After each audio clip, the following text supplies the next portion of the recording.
Hello friends, very good morning. So ఇవాల్టి editorial the power of scrutiny అంటే legislative assemblies కి ఉన్న power. Scrutiny అంటే ఎగ్జామిన్ చేయడం, ఒకళ్ళు సరిగ్గా ఫంక్షన్ చేస్తున్నారా లేదా అని మనం చెక్ చేయడాన్ని, ఎగ్జామిన్ చేయడాన్ని మనం ఏమంటాం?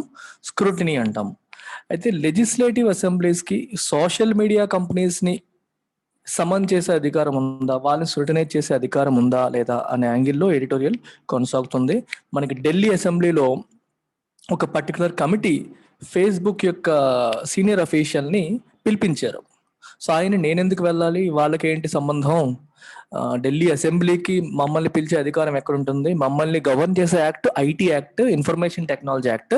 ఈ ఇన్ఫర్మేషన్ టెక్నాలజీ యాక్ట్ అనేది పార్లమెంట్ పరిధిలోకి వస్తుంది, పార్లమెంట్కి అధికారం ఉంటుంది, కానీ ఢిల్లీ అసెంబ్లీకి ఏంటి అధికారం ఉంటుంది అని చెప్పి వాళ్ళు సుప్రీంకోర్టులో పిటిషన్ వేయడం జరిగింది. సుప్రీంకోర్టు దానిపైన తీర్పు ఇచ్చింది, వీళ్ళకి కూడా అవకాశం ఉంటుంది, అధికారం ఉంటుందని చెప్తూ తీర్పిచ్చింది. సో దానికి సంబంధించిన వివరాలు మనం ఈ ఎడిటోరియల్లో చూడబోతున్నాం. So before we move further, so let me make this announcement on our UPSC infinity course. So మనం ఆఫర్ చేస్తున్న యూపీఎస్సి ఇన్ఫినిటీ కోర్స్ అనేది లైఫ్ టైం వ్యాలిడిటీతో మీకు వస్తుంది. మామూలుగా అయితే దీని fees 50,000 rupees. Up front payment చేస్తే 50,000 రూపీస్, ఇన్స్టాల్మెంట్స్లో పే చేస్తే 60,000 రూపీస్. మీరు 12 ఇన్స్టాల్మెంట్స్లో 5,000 పర్ మంత్ పే చేయొచ్చు. If you join before 15th, ఈ మంత్ 15th లోపు మీరు జాయిన్ అయితే ఈ 50,000 కాస్త 45,000కే మీకు వస్తుంది. ఈ 60,000 కాస్త 10% డిస్కౌంట్తో మీకు 54,000కి వస్తుంది. మీరు ఇన్స్టాల్మెంట్స్లో వెళ్ళాలంటే 54, ఒకేసారి కడతారంటే 45,000 రూపీస్ వస్తుంది. దీని యొక్క మీకు కాల్ చేయాల్సిన నెంబర్ 7893899553. ఎవరైతే మన దగ్గర యూపీఎస్సి తీసుకుంటారో వాళ్ళకి మనం group 1, group 2, RBI, NABARD, SEBI లాంటి ఎగ్జామ్స్కి మనం ఇస్తున్న క్లాసెస్ కూడా మీకు ఫ్రీ వస్తాయి. SSC, CGL will come free. IBPS bank exams, SBI and IBPS ఎగ్జామ్స్కి మనం ఇచ్చే క్లాసెస్ కూడా you will get everything as free if you are joining UPSC Infinity, that too before 15th of July. ఇంకా 2 days ఉంది, ఇవాళ రేపు వెళ్ళండి, 3 days మాత్రమే ఉంది. అండ్ ఈ నెంబర్కి మీరు 7893899553 నెంబర్కి కాల్ చేసి మీరు డీటెయిల్స్ కనుక్కోవచ్చు. సిమిలర్గా మన యూపీఎస్సిలో ఆప్షనల్ పైన కూడా ఆఫర్ ఉంది, ఆ ఆఫర్ కూడా మీరు మేడంని అడగచ్చు. గ్రూప్ 1 పైన కూడా 10% ఆఫ్ ఉంది, అది కూడా మీరు మేడం అడిగి జాయిన్ కావచ్చు. So let me move forward.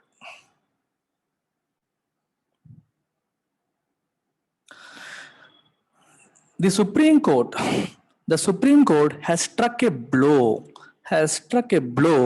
for inquisitorial powers of legislatures against social media companies. ఇది చూడగానే నాకు చాలా ఇంట్రెస్టింగ్ అనిపించింది. Okay, before I move further let me tell you, and this editorial UPSC ఆస్పిరెంట్స్కి GS2 పాలిటీ అండ్ గవర్నెన్స్లో భాగంగా GS2లో ఈ ఎడిటోరియల్ మీకు హెల్ప్ చేస్తుంది. మెయిన్స్ ఆన్సర్ రైటింగ్ పర్స్పెక్టివ్లోను, ప్రిలిమ్స్ పాయింట్ ఆఫ్ వ్యూలో కూడా మీకు హెల్ప్ చేస్తుంది. So recent supreme court judgment అని చెప్పి మీకు ప్రిలిమ్స్లో అడగొచ్చు. You can quote this judgment in your mains answer writing also. It is useful for GS2 polity and governance. Right. So Supreme Court has struck a blow for inquisitorial powers of legislatures against social media companies. ఒకసారి ఈ statement చదవగానే strike a blow అనగానే ఒక negative feeling వస్తుంది, దెబ్బ కొట్టినట్టు వస్తుంది meaning. అంటే ఇంక్విజిటోరియల్ పవర్స్ని తీసేసినట్ట ఉంచినట్ట? వినగానే మనకి ఏమనిపిస్తుంది అంటే ఇంక్విజిటోరియల్ పవర్స్ అంటే అర్థం ఏంటంటే power to scrutinize, power to examine, power to question. దాన్ని ఇంక్విజిటోరియల్ పవర్స్ అంటారు. Inquisitorial powers are nothing but powers of examining, powers of questioning. దాన్ని ఇంక్విజిటోరియల్ పవర్స్ అంటారు. ఈ పవర్స్కి సుప్రీంకోర్టు ఇచ్చిన తీర్పు అనేది దెబ్బ వేసినట్ట, సపోర్ట్ చేసినట్టు. ఈ స్ట్రైక్ ఏ బ్లో అనేది ఒక interesting statement. Strike A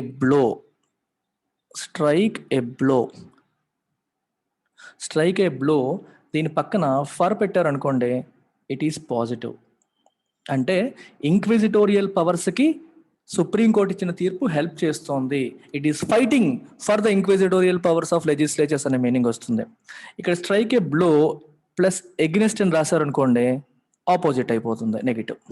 so strike a blow పక్కన పెట్టే పదం బట్టి మీనింగ్ అనేది మారుతుంది. Supreme court has struck a blow against inquisitorial powers అని రాశారనుకోండి, ఇంక్విజిటోరియల్ పవర్స్ కి దెబ్బ కొట్టింది, దానికి వ్యతిరేకంగా తీర్పు ఇచ్చింది అనే మీనింగ్ వస్తుంది. ఫర్ అనేసరికి దానికి సపోర్టివ్ గా, అంటే సుప్రీం కోర్ట్ ఇచ్చిన తీర్పు is in favour of the inquisitorial powers of legislatures against social media companies. Very very important vocabulary aspect. ఆ పదం చూడగానే మనం నెగిటివ్ అనేసుకోకూడదు. స్ట్రైకేబుల్ అనగానే పక్కనున్న ఈ ఫర్ ని కూడా మనం చూడాలి. This is also equally important. The Supreme Court of India's verdict అంటే తీర్పు, last week upholding అంటే supporting the authority of a committee of the Delhi Assembly to summon a senior official of Facebook is an extremely nuanced recognition of the extent of powers of state assemblies in matters regulated by an act of parliament. చాలా చాలా important statement ఇది. So we need to understand it carefully. So ఇక్కడ summon అంటే meaning ఏంటి? Summon అంటే meaning పిలిపించడం. To ask someone to be present. ఈ Facebook యొక్క సీనియర్ అఫీషియల్ ని మా కమిటీ ముందుకు వచ్చి సమాధానం ఇవ్వండి అని పిలవడాన్ని సమన్ అంటాం. కోర్టు సమన్లు ఇచ్చింది అంటారు, అంటే హాజరు కమ్మని చెప్పడం. To ask someone to be present is called summoning. ఈ committee of the Delhi assembly ఏం చేస్తుంది? To summon a senior official of Facebook. Senior official of Facebook ని సమన్ చేయడం అంటే రమ్మని చెప్పడం. దీన్ని సుప్రీంకోర్టు యొక్క తీర్పు సపోర్ట్ చేసిందా? ఎస్, అప్హోల్డ్ చేసింది, సపోర్ట్ చేసింది. ఈ తీర్పు అనేది ఎటువంటి తీర్పు? Is an extremely nuanced recognition. Nuanced అంటే క్యారెక్టరైజ్డ్ బై సటిల్ డిఫరెన్సెస్, అంటే చిన్న చిన్న డిఫరెన్సెస్ ని కూడా, అంటే ఫర్ ఎగ్జాంపుల్ ఏంటంటే recognition of the extent of power of state assemblies. State assemblies యొక్క పవర్స్ ఏంటి అని చెప్పేటప్పుడు, ఎంత పవర్ ఉంది అని చెప్పేటప్పుడు ఉన్న మైన్యూట్ డిస్టింక్షన్స్ ని కూడా క్యారెక్టరైజ్ చేస్తూ చెప్పడం. అంటే జనరల్ గా మనం చూడగానే వీళ్ళకి ఆ పవర్ లేదు అని తేల్చేస్తాం. స్టేట్ అసెంబ్లీస్కి ఏం పవర్, అది పార్లమెంట్కి ఎందుకు వస్తుంది కదా అని చెప్పి తేల్చేస్తాం. కానీ సుప్రీంకోర్టు స్టేట్ అసెంబ్లీస్కి ఉన్న ఈ మైన్యూట్ పవర్ ని, అంటే చిన్న చిన్న ఈ పవర్స్ ని కూడా రికగ్నైజ్ చేసింది అనే మీనింగ్ వస్తుంది. ఈ న్యూయాన్స్డ్ అనే పదాన్ని ఎక్స్ప్లెయిన్ చేయడం చాలా చాలా కష్టం. నేను కొన్ని ఎగ్జాంపుల్స్ ఇస్తాను, దాన్ని బట్టి మీరు అర్థం చేసుకోండి. ఎగ్జాక్ట్ మీనింగ్ డిక్షనరీలో చూసినా అర్థం కాదు. ఫర్ ఎగ్జాంపుల్, మీరు ఎవరైనా సరే ఒక ప్లేయర్ ఉన్నారు, క్రికెట్ ప్లేయర్ తీసుకోవచ్చు, సినిమా యాక్టర్స్ తీసుకోవచ్చు, ఒక పర్ఫార్మెన్స్ ఇచ్చినప్పుడు, ప్రదర్శన ఇచ్చినప్పుడు న్యూయాన్స్డ్ ప్రదర్శన ఇచ్చారనుకోండి, nuanced performance, this performance has been it's a nuanced one అన్నారు అనుకోండి. అంటే సటిల్ డిఫరెన్సెస్ ని కూడా, ఫర్ ఎగ్జాంపుల్ సావిత్రి ఎగ్జాంపుల్ నేను తీసుకుంటాను. మహానటి సావిత్రి కళ్ళతోనే భావాల్ని పలికిస్తుంది అంటాం. అంటే బాధ, ఆనందం, దుఃఖం, ఏడుపు, ఇలా రకరకాల కళల్ని కళ్ళతోనే చిన్న చిన్న వేరియేషన్స్ తో మనం పలికించగలిగాం అనుకోండి, then you call it a nuanced performance అని చెప్పొచ్చు. క్రికెట్ లో ఆడేటప్పుడు సచిన్ టెండూల్కర్ బ్యాటింగ్ చేసినప్పుడు కూడా ఒకే పొజిషన్ లో చిన్న చిన్న వేరియేషన్స్ చేస్తూ బ్యాటింగ్ స్టైల్ కి రకరకాల షాట్స్ ఆడగలడం nuanced performance. So characterized by slight differences, minute differences అనేది న్యూయాన్స్. సిమిలర్ మీనింగ్ ఏంటంటే సటిలిటీ, సటిల్ పర్ఫార్మెన్స్ అంటారు, SUBTLE. సో న్యూయాన్స్డ్ అంటే క్యారెక్టరైజ్డ్ బై సటిలిటీ అని అర్థం. సో ఈ చిన్న చిన్న వాటిని కూడా, అంటే చాలా పర్ఫెక్ట్ గా ప్రతి చిన్నదాన్ని కూడా పర్ఫెక్ట్ గా చేయడం అనే సెన్స్ లో వస్తుంది. ఇక్కడ న్యూయాన్స్డ్ రికగ్నిషన్ అంటే రికగ్నైజ్ చేసింది దేన్ని? పార్లమెంట్, స్టేట్ అసెంబ్లీస్ యొక్క పవర్స్ ని. ఇప్పుడు పవర్ ఏంటంటే కొన్నిసార్లు మీకు ప్రతిదీ క్రిస్టల్ క్లియర్ గా డిఫైన్ అయి ఉండదు. ఇట్ ఈస్ డిఫికల్ట్ టు, అంటే మనకి స్టేట్మెంట్ చూడగానే వీళ్ళకి పవర్ లేదు అని తేల్చేయచ్చు. కానీ ఇంకా లోపలికి మనం చూస్తే, there is an area where state assembly also has this power. దాన్ని రికగ్నైజ్ చేసింది సుప్రీం కోర్టు అని ఉద్దేశం అనమాట. సో కొంచెం డీప్ గా అర్థం చేసుకుంటే కానీ ఈ పదానికి మీనింగ్ తెలియదు. In matters regulated by an act of parliament. Parliament regulation లో ఉన్న మ్యాటర్స్ లో స్టేట్ అసెంబ్లీస్ కున్న పాత్ర ఏంటి అనే విషయంలో it's a nuanced recognition. The question mark about the powers arose అంటే వచ్చాయి, అరైజ్ వచ్చాయి. ఇన్ ద ఫస్ట్ ప్లేస్, ఎందుకు వచ్చాయి? ఫస్ట్ క్వశ్చన్ మార్క్, అసలు పవర్ ఉందా లేదనే క్వశ్చన్ మార్క్ ఎప్పుడు వచ్చింది, ఎందుకు వచ్చింది? Because Facebook, whose India vice chairman Ajit Mohan was repeatedly summoned ఎందుకు? ఢిల్లీ అసెంబ్లీ అతన్ని రిపీటెడ్ గా పిలిపించింది. ఎవరు పిలిపించారు? Delhi assemblies committee on peace and harmony. Committee on peace and harmony ఇది అజిత్ మోహన్ ని పిలిపించింది on the subject of Delhi riots of 2020. 2020లో జరిగిన ఢిల్లీ అల్లర్లకు సంబంధించి ఫేస్బుక్ పాత్ర ఏంటి అంటే తప్పుడు ఇన్ఫర్మేషన్ ని స్ప్రెడ్ చేయడంలో ఫేస్బుక్ రోల్ ఉంది అనే ఉద్దేశంతో ఆయన పిలిపించారు. బట్ ఆయన రాలేదు. ఆయన రాకుండా ఏం చేశారు? He argued before the supreme court that this was a case of over reach. What is the meaning of over reach?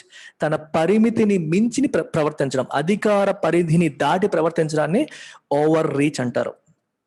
ఏమంటారంటే అసెంబ్లీకి అంత పవర్ లేదు, పవర్ లేకుండా ఢిల్లీ అసెంబ్లీ ఎలా నన్ను పిలిపిస్తుంది అనేది ఒకటి. రెండవది, వాళ్ళు పిలిపించిన అంశం అనేది సెంట్రల్ గవర్నమెంట్ పరిధిలోకి వస్తుంది, వీళ్ళ పరిధిలోకి రాదు అనేది ఒకటి. ఇంకా and that Delhi's law and order came under the central government. ఇది చూడండి, ఢిల్లీ యొక్క లా అండ్ ఆర్డర్ సెంట్రల్ గవర్నమెంట్ కిందకి వస్తుంది అని చెప్పి అంటున్నాం. ఇది చాలా ఇంపార్టెంట్ ఆస్పెక్ట్. ఇది మీరు ఎక్స్ప్లెయిన్ చేస్తాను, బ్యాక్గ్రౌండ్ ఒకసారి చూడండి. సో జనరల్గా మనం ఎప్పుడైనా చూసినప్పుడు దేర్ ఆర్ 3 లిస్ట్స్, 3 లిస్టులు ఉంటాయి. స్టేట్ లిస్ట్, సెంట్రల్ లిస్ట్ లేదా యూనియన్ లిస్ట్, కన్కరెంట్ లిస్ట్. ఇది యూనియన్ లిస్ట్ అనుకోండి, ఇది కన్కరెంట్ లిస్ట్. యూనియన్ లిస్ట్ లో ఉన్న అంశాలపైన లెజిస్లేషన్ ఎవరు చేస్తారు? పార్లమెంట్ చేస్తుంది. స్టేట్ లిస్ట్ లో ఉన్న అంశాలపైన లెజిస్లేషన్ అసెంబ్లీస్ చేస్తాయి. కన్కరెంట్ లిస్ట్ లో ఉన్న అంశాలపైన పార్లమెంటు చేస్తుంది, అసెంబ్లీస్ కూడా చేస్తాయి. ఒకే అంశం పైన ఇద్దరూ చేసి ఒకదానికొకటి కాన్ఫ్లిక్ట్ వచ్చింది అనుకోండి, పార్లమెంట్ చేసిన లెజిస్లేషన్ అనేది ప్రివైల్ అవుతుంది.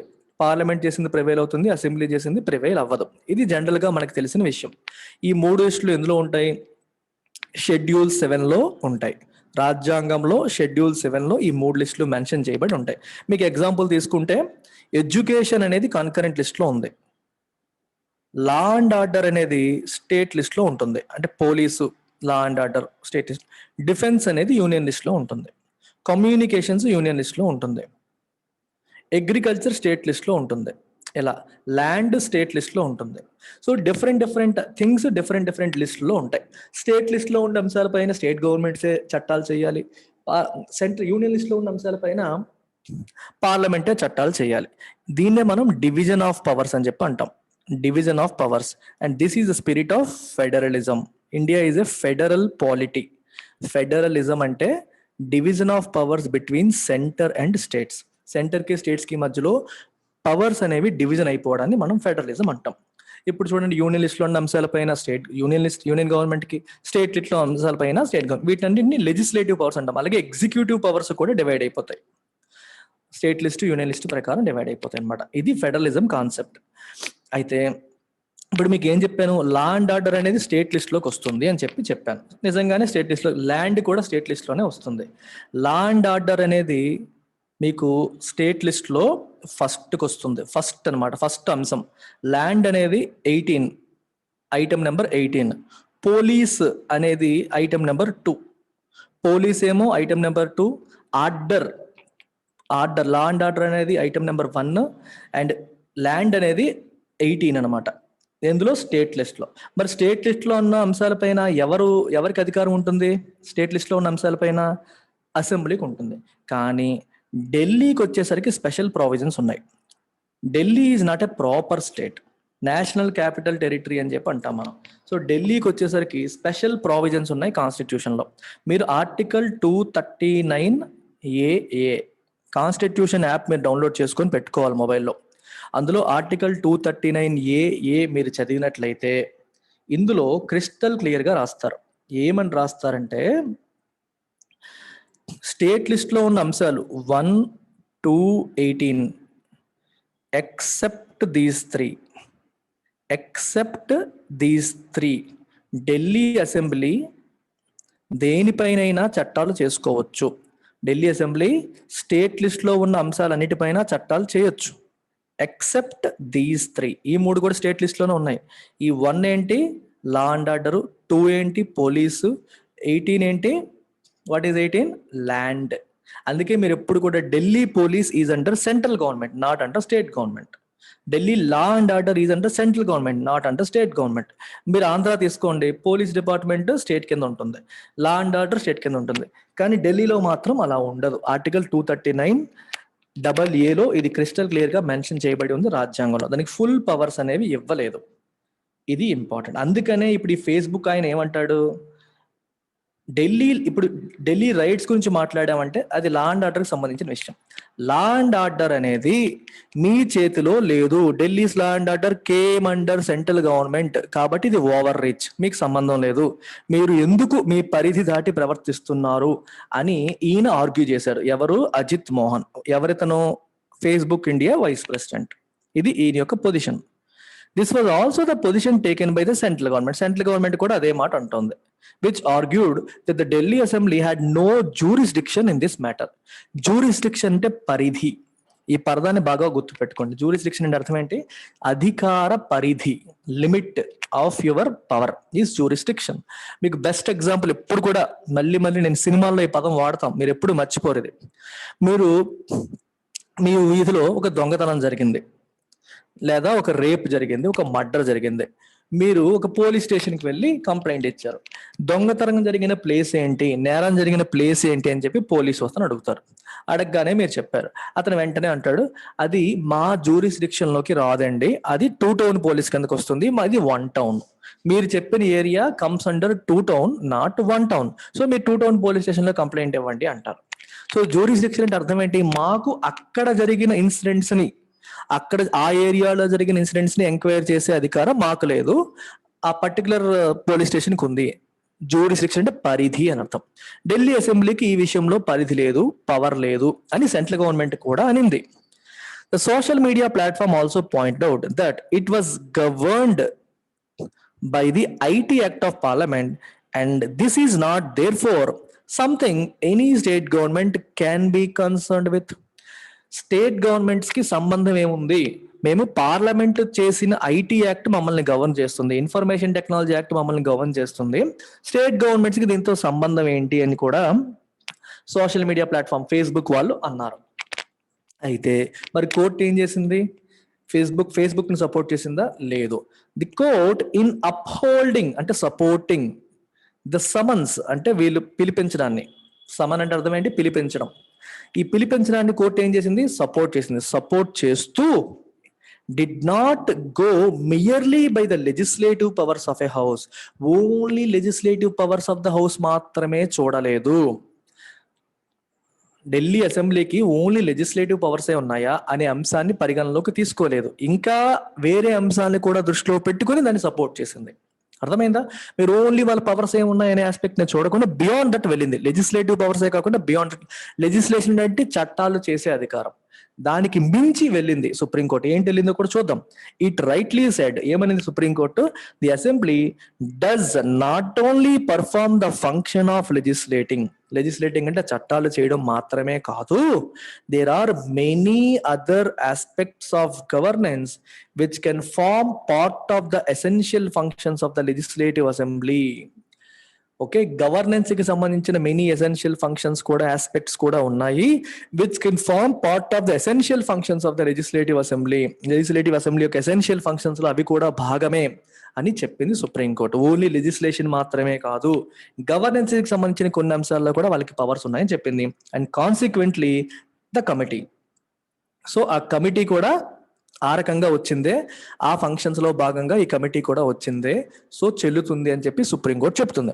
It's point was that inquisitorial and recommendatory powers of the house can be used for better governance. దాని బాధ ఏంటి? సుప్రీంకోర్టు యొక్క పాయింట్ ఏంటి? బెటర్ గవర్నెన్స్ కోసం తన ఇంక్విజిటోరియల్ పవర్, రికమెండేటరీ పవర్ ని ఉపయోగించవచ్చు. అంటే లెజిస్లేచర్ కెన్ రికమెండ్, ఇది చెయ్యండి అని రికమెండ్ చేయొచ్చు, క్వశ్చన్ చేయొచ్చు. దేనికోసం? బెటర్ గవర్నెన్స్ కోసం. ఇవే న్యూయాన్స్డ్ ఆస్పెక్ట్స్. మీరు డైరెక్ట్ గా చూస్తే మీకు కనిపించదు, ఇంకా డీటెయిల్డ్ గా చూస్తే you will see these minute things that legislative assemblies have, minute powers that legislative assemblies have. దీన్ని సుప్రీం కోర్ట్ రికగ్నైజ్ చేసింది. But at the same time it also cautioned the committees ని కాషన్ చేసింది, జాగ్రత్త చెప్పింది, from transgressing into any fields reserved for the union government. Union government కోసం నిర్దేశించబడిన అంశాలలో ట్రాన్స్గ్రెస్ అంటే ఇంకొకల విషయాల్లో దూరిపోవడం. ట్రాన్స్గ్రెస్ అంటే అర్థం ఏంటి? ఇంకొకళ్ళ స్పేస్ లోకి ఎంటర్ అయిపోవడాన్ని మనం ట్రాన్స్గ్రెసింగ్ అంటాం. ఒకళ్ళ ప్రైవేట్ స్పేస్ లోకి వెళ్ళిపోవడాన్ని, ఇంకొకళ్ళ పవర్స్ లోకి వెళ్ళిపోవడాన్ని, తలదూర్చడం, వేరే వాళ్ళ విషయాల్లో తలదూర్చడం. యూనియన్ గవర్నమెంట్ కి సంబంధించిన అంశాలు ప్రతి విషయాల్లో కూడా తలదూర్చడం అనేది కరెక్ట్ కాదు. సో కాషన్ పాటించాలి. ఎక్స్ట్రాడినరీ సిచ్యువేషన్స్ లో you can do it, but not every time అనే సెన్స్ ఇక్కడ వస్తుంది అనమాట. సిగ్నిఫికెంట్లీ ద వర్డిక్ట్ అంటే తీర్పు కమ్స్ ఎమిడ్ అంటే in the middle of a long phase of discordance. Discordance అంటే అర్థమైంది డిసగ్రిమెంట్. కన్కర్డెన్స్ అంటే అగ్రిమెంట్, డిస్కార్డెన్స్ అంటే disagreement. Over legislative turf between the central government and the Delhi government, something the bench led by justice SK Kaul did not amid discussions about the spirit of federalism. Spirit of federalism, federalism యొక్క spirit ని uphold చేయాల్సిన అవసరం ఉంది. Federalism యొక్క spirit ని uphold చేయడం అంటే అర్థం ఏంటి? ఎవరికి నిర్దేశించిన పవర్స్ ని వాళ్ళు గౌరవించాలి. స్టేట్ పరిధిలోకి, స్టేట్ విషయాల్లోకి సెంటర్ దూరకూడదు, సెంటర్ విషయాల్లో స్టేట్ దూరకూడదు. ఎవరికి ఇచ్చిన పవర్స్, డివిజన్ ఆఫ్ పవర్స్ ని మనం రెస్పెక్ట్ చేయాలి. అప్పుడే ఫెడరలిజం యొక్క స్పిరిట్ మనం గౌరవించినట్టు. దాని గురించి మాట్లాడుతూ, డిస్కస్ చేస్తూ జస్టిస్ ఎస్కే కౌల్ ఆధ్వర్యంలో నడుస్తున్న ఈ బెంచ్ ఏదైతే ఉందో, బెంచ్ అంటే group of judges which is formed to, వీటిని తీర్పులు ఇవ్వడం కోసం ఏర్పాటు చేయబడ్డ ఈ గ్రూప్ ఆఫ్ జడ్జెస్ మనం బెంచ్ అంటాం. అది ఫెడరలిజం గురించి డిస్కస్ చేస్తూ దీన్ని నోట్ చేసింది. దేన్ని? లెజిస్లేషన్ విషయంలో ఢిల్లీ గవర్నమెంట్ కి సెంట్రల్ గవర్నమెంట్ కి మధ్యలో జరుగుతున్న వార్. ఇప్పుడు బేసిక్ గా మీకు ఇంకొక విషయం చెప్పాను. ఆర్టికల్ 239AA ప్రకారం ఢిల్లీ లెజిస్లేటివ్ అసెంబ్లీ అనేది, ఇంకొంచెం డీప్ గా వెళ్దాం, అది కూడా మీకు చెప్పేస్తే మీకు క్లారిటీ వచ్చేస్తుంది. ఆర్టికల్ 239A అనేది చాలా చాలా important. So pay full attention to this aspect. Article 239AA. ఇప్పుడు ఢిల్లీ అసెంబ్లీకి 1-18 స్టేట్ లిస్ట్ లో ఉన్న 1-18 తప్పితే, except these three, it can legislate on all other subjects. Can legislate on all other subjects. Can legislate on all other subjects. ఒకవేళ parliament కూడా చట్టం చేసింది అనుకోండి, పార్లమెంట్ చేసిన చట్టం చెల్లుతుంది, ఢిల్లీ అసెంబ్లీ చేసే చట్టం చెల్లదు. చాలా చాలా ఇంపార్టెంట్, గుర్తుపెట్టుకోండి. పార్లమెంట్ కూడా ఇదే అంశాలపైన చట్టం అది స్టేట్ లిస్ట్ లో ఉన్న అంశాలపైన, ఎస్పెషల్లీ యూనియన్ టెరిటరీకి సంబంధించి చేయొచ్చు. పార్లమెంట్ కూడా చట్టం చేసింది అనుకోండి, పార్లమెంట్ చేసిన చట్టమే ఢిల్లీ అసెంబ్లీ చేసే చట్టాన్ని దాటేస్తుంది. అర్థమైందా? పార్లమెంట్ చేసిన చట్టమే నిలబడుతుంది. అయితే ఇక్కడ ఇంకొక విషయాన్ని మనం గుర్తుపెట్టుకోవాలి. ఢిల్లీ అసెంబ్లీ చేసిన చట్టం అనేది ప్రెసిడెంట్ గారికి పంపిస్తే, ప్రెసిడెంట్ దాన్ని అప్రూవ్ చేశారు అనుకోండి, అప్పుడు ఢిల్లీ అసెంబ్లీ చేసిన చట్టం పార్లమెంట్ చట్టం కంటే పవర్ఫుల్ అవుతుంది. కేర్ఫుల్ గా వినండి. మామూలుగా అయితే ఢిల్లీ అసెంబ్లీకి ఈ 3 అంశాలపైన తప్పితే మిగిలిన అంశాలపైన చట్టం చేసే అధికారం ఉంది. At the same time parliament కూడా చట్టాలు చేసే అధికారం ఉంది. ఏ అంశం పైన పార్లమెంట్ చేయొచ్చు. పార్లమెంటు, ఢిల్లీ అసెంబ్లీ ఒకే అంశం పైన చట్టం చేస్తే పార్లమెంట్ చేసిన చట్టం ప్రివైల్ అవుతుంది, నిలబడుతుంది. మరి ఢిల్లీ అసెంబ్లీ చేసిన చట్టమే నిలబడాలి అంటే ఏం చేయొచ్చు? ఢిల్లీ అసెంబ్లీ ప్రెసిడెంట్ కి అది రిజర్వ్ చేయొచ్చు, పంపించవచ్చు. నేను ఒకటి చేశాను, పార్లమెంట్ ఇంకోటి చేసింది, మీరు అప్రూవల్ ఇవ్వండి అని చెప్పి Delhi assembly can reserve it for president. President దాన్ని స్టడీ చేసి అప్రూవల్ ఇచ్చారనుకోండి, అప్పుడు అసెంబ్లీ చేసిన చట్టం పార్లమెంట్ చేసిన చట్టం కంటే పవర్ఫుల్ అవుతుంది. ఇది overall concept. Something that all of you need to remember.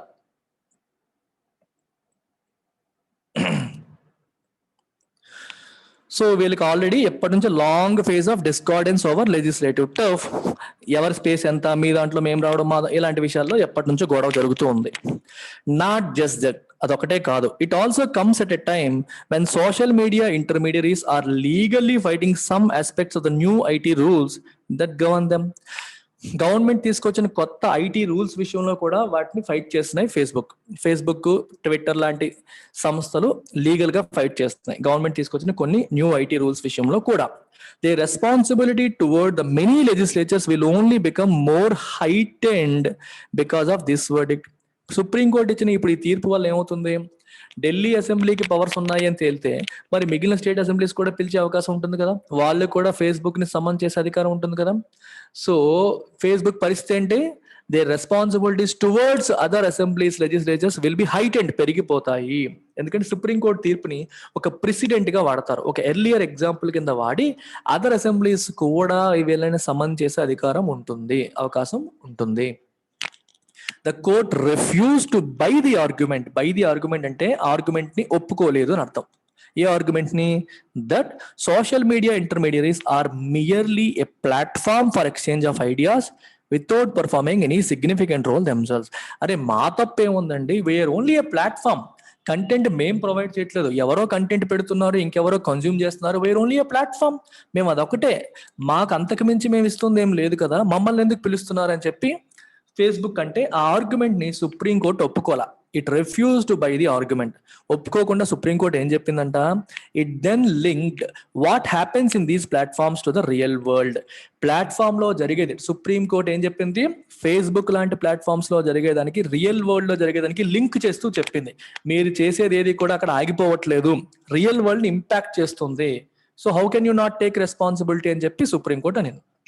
Misinformation అంటే తప్పుడు information, fake information on social media, the court said, has had a direct impact on vast areas of subject matter which ultimately affect the governance of states. తప్పుడు information అనేది governance ని కూడా impact చేసేస్తుంది. ఏ రకంగా, vast areas of subject matter ని అది effect చేస్తుంది, ప్రభావితం చేస్తుంది. దానివల్ల చివరిగా స్టేట్స్ యొక్క గవర్నెన్స్ కూడా ప్రభావితం అవుతుంది. సో మీరు బాధ్యత వహించను అంటే కుదరదు, మీ ప్లాట్ఫామ్స్ లో ఉన్న తప్పుడు ఇన్ఫర్మేషన్ ని కంట్రోల్ చేయాల్సిన రెస్పాన్సిబిలిటీ మీదే అని సుప్రీంకోర్టు చెప్తుంది.